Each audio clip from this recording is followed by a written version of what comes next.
Hi there, past self, it's you, Annie, from the future. I know, right?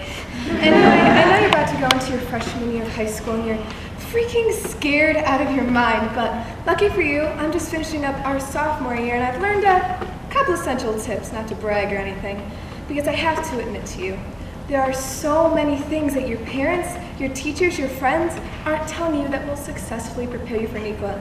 Sure, make new friends and study hard and actually do your homework are viable pieces of advice, but I have some more important things to say. First is the most important of all. You need to understand this if you have any chance of surviving NEQA. You must have a dollar bill with you at all times. This is because someone is always selling chocolate. You might think I'm exaggerating, but I'm really not. The whole school is basically that one SpongeBob episode with the old lady yelling, "Chocolate!" Yeah, it's that 24/7. Second tip, beware of the worst kind of questions ever. All that apply questions. Sometimes it's just one answer, sometimes it's all four. It's a grab bag of answer possibilities and you'll spend half of your test time on them. Unfortunately, the answer is not always C, and the Roman numeral IV is actually the number 4. The hallways are busier than 95th outside, and you've got to stay in your own lane or else you will disappear, especially because, sorry to break it to you, you're not going to grow much more. You're going to be on your tiptoes in a sea of senior boys yelling, "Where the hell is C212?" And on the second day of school, your teacher decides to go to a computer lab. Please, please, please don't start saying things to be ironically funny about it. See, I started saying same and bay and swag just to be ironically funny, but oh God, I can't stop. See, I'll say swag, and people look at me like, "You're whiter than a piece of paper, what are you doing with your life?" And then I'll have to stop and reconsider all of my life's decisions, so save yourself before it's too late. Sophomore swim. 2 words that send chills down the spines of every sophomore's back. But it's what you think it's going to be. It's going to be jumping into a freezing pool at 7:30 in the morning when you're trying not to drown. And people will suggest to have country music Fridays, and you'll learn what it's like to want to keep your head under the water. I've also learned you don't become friends with people because you like the same things. In reality, it's because you dislike the same things.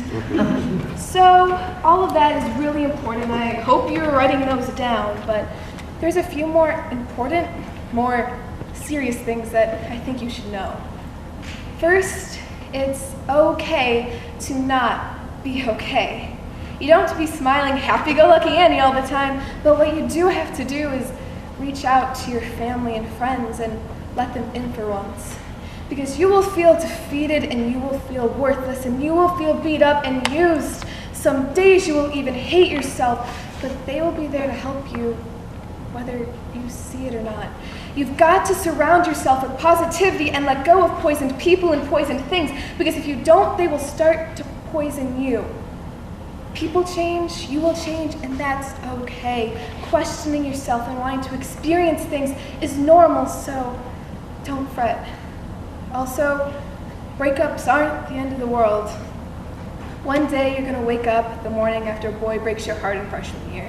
You're going to swear you're fine. No, really, you're fine, until you walk downstairs and start eating your cereal, when you turn into a babbling and sobbing mess because the thought of never being with him again breaks you to pieces. You won't go to school the next day, but it's not the end of every relationship. Just one, but promise me this. Remember, it's just a bad day or a bad week. It's not a bad life. Annie, it's not a bad life. Finally, commit to others and they will commit to you.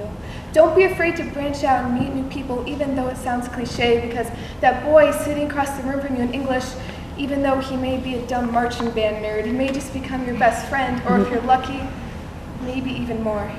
You're going to have a tight-knit group of friends who will make sure there's always at least 2 guitars in each hangout, and you'll be able to spot them from a mile down the hall because they can be pretty darn loud. Oh, I almost forgot to tell you. I know you have journal upon journal of writing just pushed aside in the back of your closet, but you've got to share your writing, okay? Please, please, please take creative writing. It will be the best decision of your life. And I know the thought of sharing your ideas with the world seems terrifying, and well, it still kind of is. But you'll do it. For your upcoming junior year, you're going to apply for the newspaper staff, and you're going to make it. For Writers' Week, you're going to write a poem and perform it in an auditorium full of your peers, and hell, you'll even be a part of a monologue.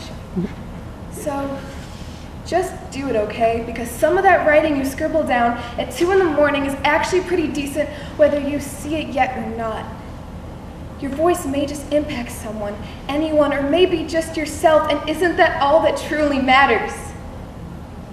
So, high school can be rough, but just take 3 deep breaths before you do anything, and I'm sure you'll be just fine.